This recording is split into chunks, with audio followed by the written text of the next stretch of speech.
Bharuch ward number 8 માં ધારાસભ્ય રમેશ મિસ્ત્રીના હસ્તે કરવામાં આવ્યું ખાતમુહૂર્ત।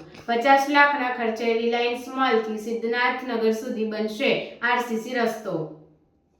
ભરૂચના નગરપાલિકાના વોર્ડ નંબર 8માં અડધા કરોડના ખર્ચે પીસીસી સાથે સીસી રોડ બનાવવા માટેના કામનું ભરૂચના ધારાસભ્ય રમેશ મિસ્ત્રીના હસ્તે ખાતમુહૂર્ત કરવામાં આવ્યું હતું। ભરૂચ નગરપાલિકાના વોર્ડ નંબર 8ના રિલાયન્સ મોલથી સિદ્ધનાથ સોસાયટી સુધી નવો રોડ બનાવવાની કામગીરી શરૂ કરવામાં આવતા સ્થાનિકોમાં પણ ખુશીનો માહોલ જોવા મળી રહ્યો છે।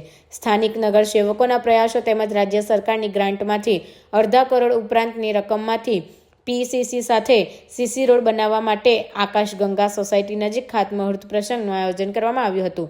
આ પ્રસંગે ધારાસભ્ય રમેશભાઈ મિસ્ત્રીએ લોકોને જણાવ્યું હતું કે રોડની સાથે સાથે ગટર લાઇન, પાણીની લાઇનની કામગીરી પણ આ રોડની સાથે જ કરવામાં આવશે, જેથી આ રોડને નુકસાન નહીં થાય અને વર્ષો સુધી આ રોડ લોક ઉપયોગી બની રહેશે। આ પ્રસંગે ભરૂચ નગરપાલિકાના પ્રમુખ વિભૂતિબા યાદવ, ઉપપ્રમુખ અક્ષય પટેલ, પાલિકાના કારોબારી ચેરમેન હેમેન્દ્ર પ્રજાપતિ, સ્થાનિક નગરસેવક ધનજી ગોહિલ, પ્રવીણ પટેલ સહિત મોટી સંખ્યામાં સ્થાનિકો ઉપસ્થિત રહ્યા હતા।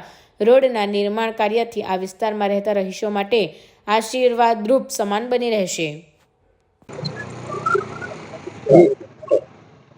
આજે ભરૂચના વોર્ડ નંબર 8માં રિલાયન્સ મોલની સામેથી આકાશગંગા સોસાયટી થઈને સિદ્ધનાથ નગરના નાળા સુધીના રસ્તાનું ખાતમુહૂર્ત કરવામાં આવ્યું છે।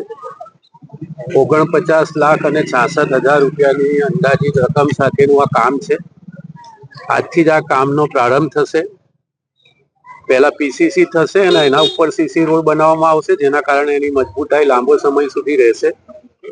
ઘણા લાંબા સમયથી આ વિસ્તારના લોકોને ખૂબ મોટી તકલીફ હતી। અમારી જીવીડીસીની લાઈન સહિત વરસાદી પાણીના નિકાલની પણ વ્યવસ્થા આ કામની સાથે જ જોડવામાં આવે એ પ્રકારનું પણ આયોજન થયેલું છે। આ વિસ્તારના નાગરિક ભાઈઓ બહેનો બહુ મોટી સંખ્યામાં આજે અહીંયા ઉપસ્થિત થયા છે। આ વિસ્તારમાં ભરૂચનો જે અંડરગ્રાઉન્ડ લાઇનનો પ્રોજેક્ટ છે એ પણ મેઇન લાઇન નખાઈ ગઈ છે। આ કામમાં રોડ બની એ પહેલા આજુબાજુના બધા જ વિસ્તારના સોસાયટીના મોહલ્લાના લોકોને પણ ડોર ટુ ડોર જે કનેક્શન આપવાનું છે એ કામ પણ પૂર્ણ થશે। આ બધા જ કામો પૂર્ણ થતા ત્યારબાદ આખરે સીસી રોડ ભરવાનું કામ શરૂ થશે, જેનો લાભ લાંબા સમય સુધી આ વિસ્તારના લોકોને મળશે એવી અમને ખાતરી છે। Thank you.